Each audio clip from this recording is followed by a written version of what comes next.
O ministro Dias Toffoli se pronunciou hoje sobre a continuidade do inquérito no Supremo Tribunal Federal até o final das investigações. É a primeira vez que uma manifestação é feita em nome do magistrado após o aumento de questionamentos públicos e também internos sobre a condução à frente do processo, especialmente após a revelação de encontros e relações entre autoridades, advogados e empresários ligados às ações em análise no Supremo Tribunal Federal. Mas aí, por meio de nota assinada pelo gabinete do ministro, foi feita uma ordem cronológica dos fatos, onde se afirma que todas as decisões adotadas por ele seguiram aí critérios legais e regimentais e que não há irregularidades na condução da chamada Operação Compliance Zero. A mensagem sustenta que a relatoria foi definida por sorteio e que os atos praticados tiveram como objetivo preservar as investigações e evitar nulidades futuras. Pois é, o texto esclarece que o inquérito policial segue em sigilo e teve o prazo de investigação prorrogado por mais 60 dias após a oitiva de investigados no fim de janeiro de 2026. E, paralelamente, outras apurações relacionadas foram analisadas pelo STF, com devolução de alguns casos à primeira instância e manutenção de outros por iniciativa aí da própria PGR. Ao final, a nota sustenta que, uma vez concluídas as investigações, os autos poderão ser remetidos a instâncias competentes, sem risco de questionamentos sobre foro privilegiado, ampla defesa ou devido processo legal. Ou seja, o ministro admite que o caso pode sim retornar à primeira instância da Justiça. Lara Alves, vamos voltar com você aqui agora. Como é que está sendo a repercussão desse posicionamento do ministro Dias Toffoli? Me parece que inclusive tem aí uma arte com uma fala dele. Seria isso que a gente tem aí? É uma nota dele antes. Vamos pedir para o pessoal colocar na coloca tela. Aí pra gente. Essa bota, nota, por favor, a nota que eu vou... Que ele, na verdade, ele se posicionou. O gabinete dele se posicionou. É uma nota bastante... tem muitas informações nessa nota e a gente destacou, a gente separou alguns trechos ali que a gente destacou para vocês. Olha só, ali entre 10 e 11, né? Diz ali, em todos os âmbitos as investigações continuam a ser realizadas normalmente e de forma regular, sem prejuízo da apuração dos fatos, mantidos os sigilos necessários em razão das diligências ainda em andamento. Encerradas as investigações, vai ser possível examinar os casos para eventual remessa às instâncias ordinárias, sem a possibilidade de que se apontem nulidades em razão da não observância do foro por prerrogativa de função ou de violação da ampla defesa e do devido processo legal. Diz aí, portanto, essa publicação do gabinete do ministro Dias Toffoli, não é a primeira vez que ele se pronuncia, de certa forma, publicamente em relação a esse caso. Agora sim, vamos voltar lá para Brasília para conversar com a Lara Alves, que a Lara, inclusive, tem outras informações, tem novidades relacionadas aí a este assunto, né, Lara? Exatamente, Síria. Indo por partes, vou começar com a nota, esses trechos que você leu agora sobre esse posicionamento do gabinete do ministro Dias Toffoli, a primeira vez que ele tratou publicamente sobre a questão envolvendo a investigação do Banco Master e a tramitação desse processo no Supremo Tribunal Federal. Bom, um ponto bastante relevante dessa nota e que é tratado também nos bastidores é o fato de que os envolvidos nessa investigação não recorreram ao Supremo Tribunal Federal pedindo o impedimento do ministro.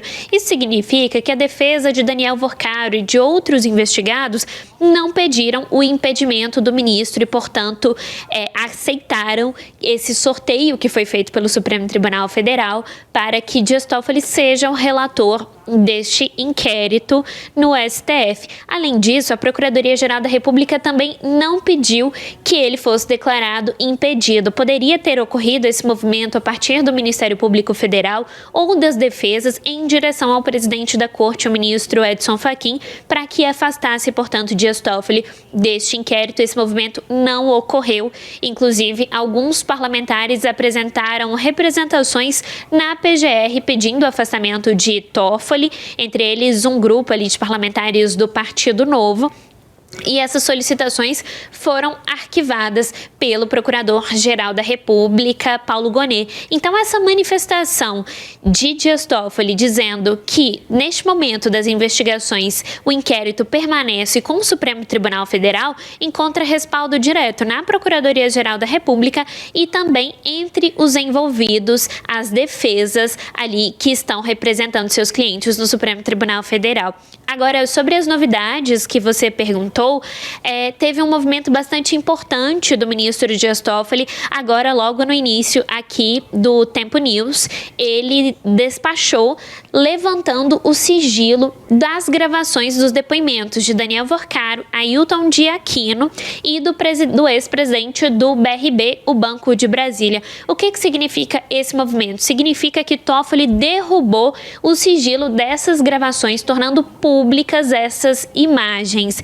Neste momento que eu falo com vocês, eu estou até tentando fazer o download dessas imagens que foram disponibilizadas no sistema do Supremo Tribunal Federal. São 10 gravações, elas têm em média uma duração de 59 minutos. São as partes dos depoimentos de Daniel Worcaro, de Ailton de Aquino. Vocês vão se lembrar, o Ailton de Aquino é o diretor de fiscalização do Banco Central e não apenas dele, também o depoimento de Paulo Henrique Costa, que é o ex-diretor do Banco de Brasília, o BRB. Existe também uma gravação nesse escopo, que é o registro da acariação que foi feita entre Daniel Worcaro e Paulo Henrique. Um ponto importante é que o teor desses depoimentos e da acariação especificamente já tinha sido revelado na semana passada, quando alguns veículos tiveram acesso, portanto, à transcrição feita, entre eles a CNN Brasil.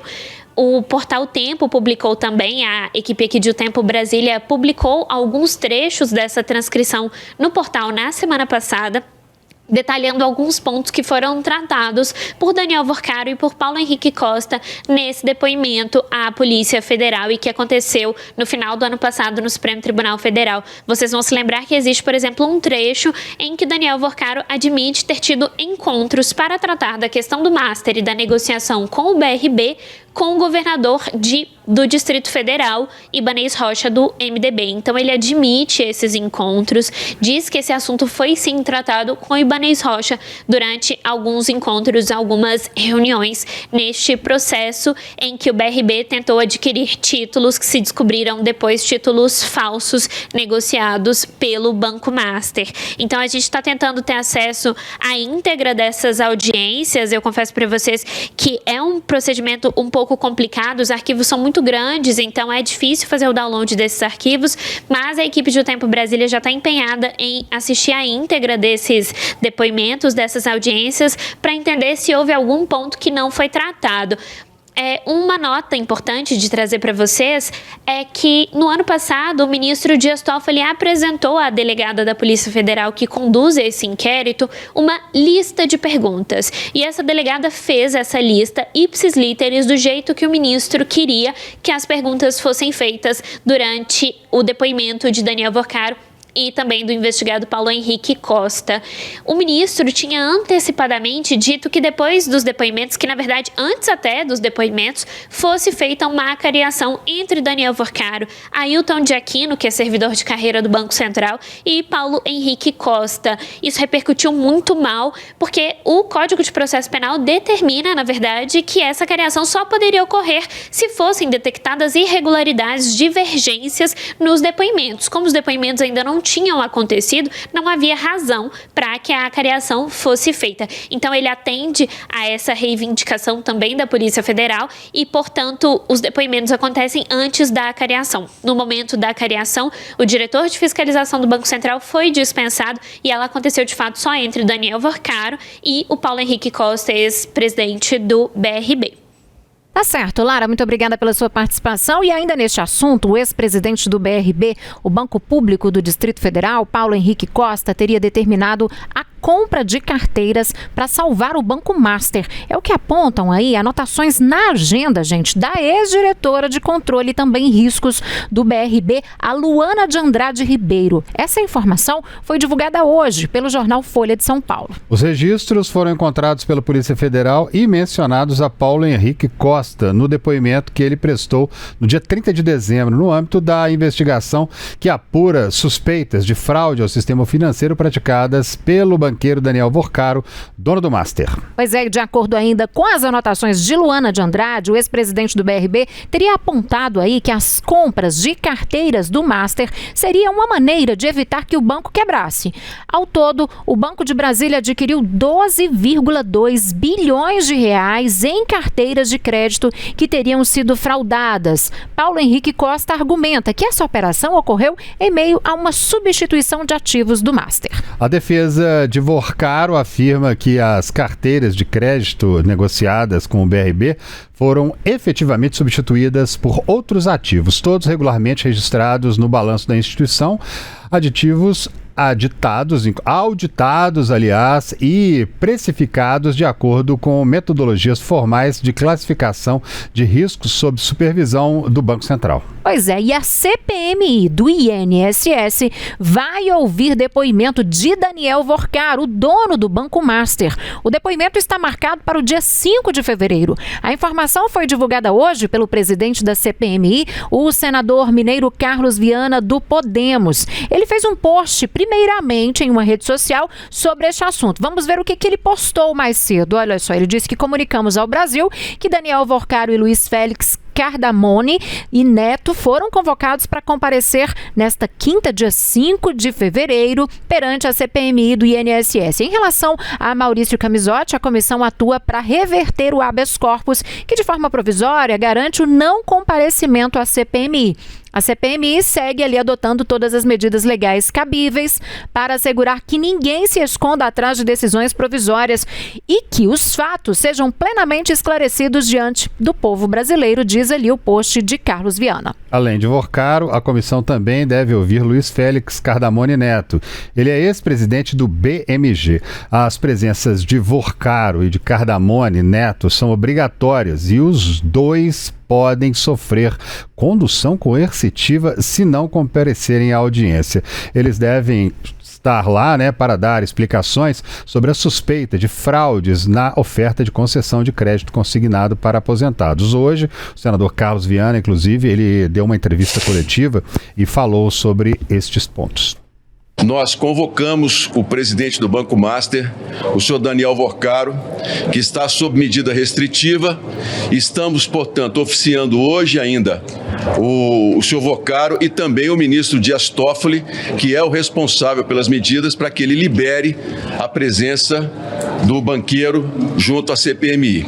Eu quero lembrar aos senhores que a CPMI ela tem uma definição muito clara quando foi criada: os descontos irregulares de aposentados.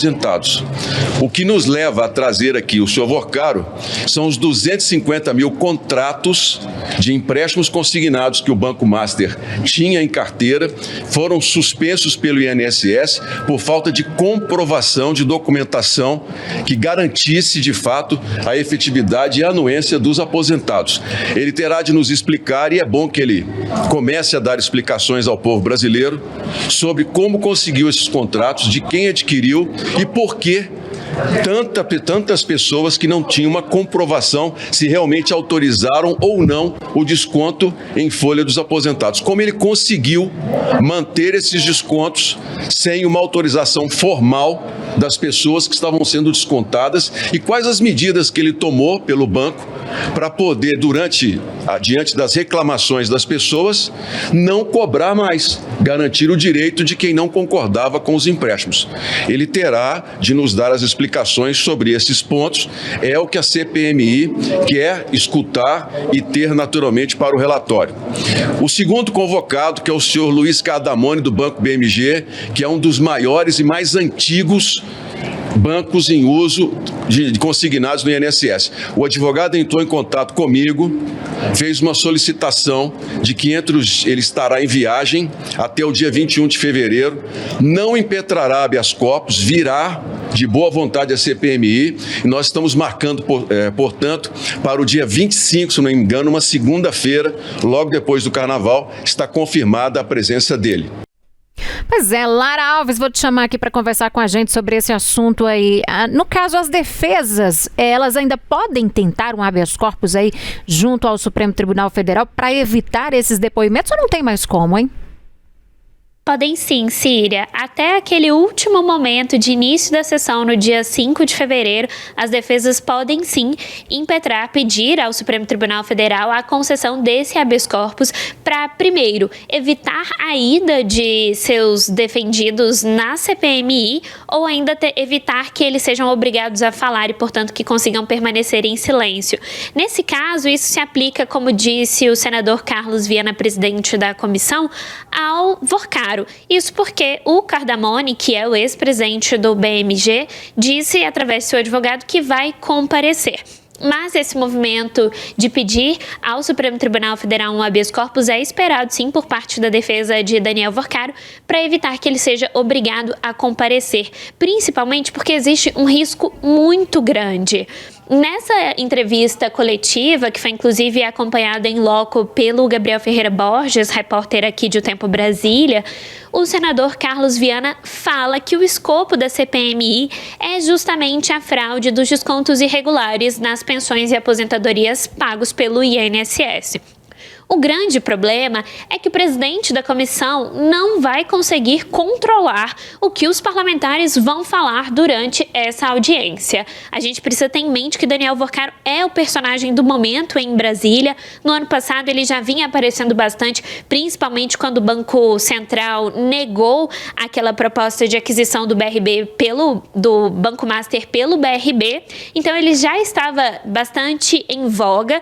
Isso, claro, aumentou muito nas últimas semanas com os recentes desdobramentos da Operação Compliance Zero e dessa descoberta de uma fraude que pode ser de até 25 bilhões de reais em relação ao Banco Master. Então, lembrando que no rito ali da CPMI, das audiências, cada parlamentar que é membro da comissão tem direito a 10 minutos de fala. E o que ele vai falar nesses 10 minutos é de competência dele, cabe ao parlamentar. Então, é inevitável, é de conhecimento público, já se sabe no Congresso Nacional que se o Daniel Vorcaro for, os parlamentares vão falar sim sobre a fraude do Master. E isso é um movimento que pode desmoralizar a CPMI do INSS, já que vai estar ali desviando o foco para uma outra questão. O próprio senador Carlos Viana admitiu isso durante essa entrevista coletiva. Então, em um primeiro momento, eu de fato acredito que a defesa de Daniel Vorcaro vai entrar no Supremo Tribunal Federal pedindo um habeas corpus.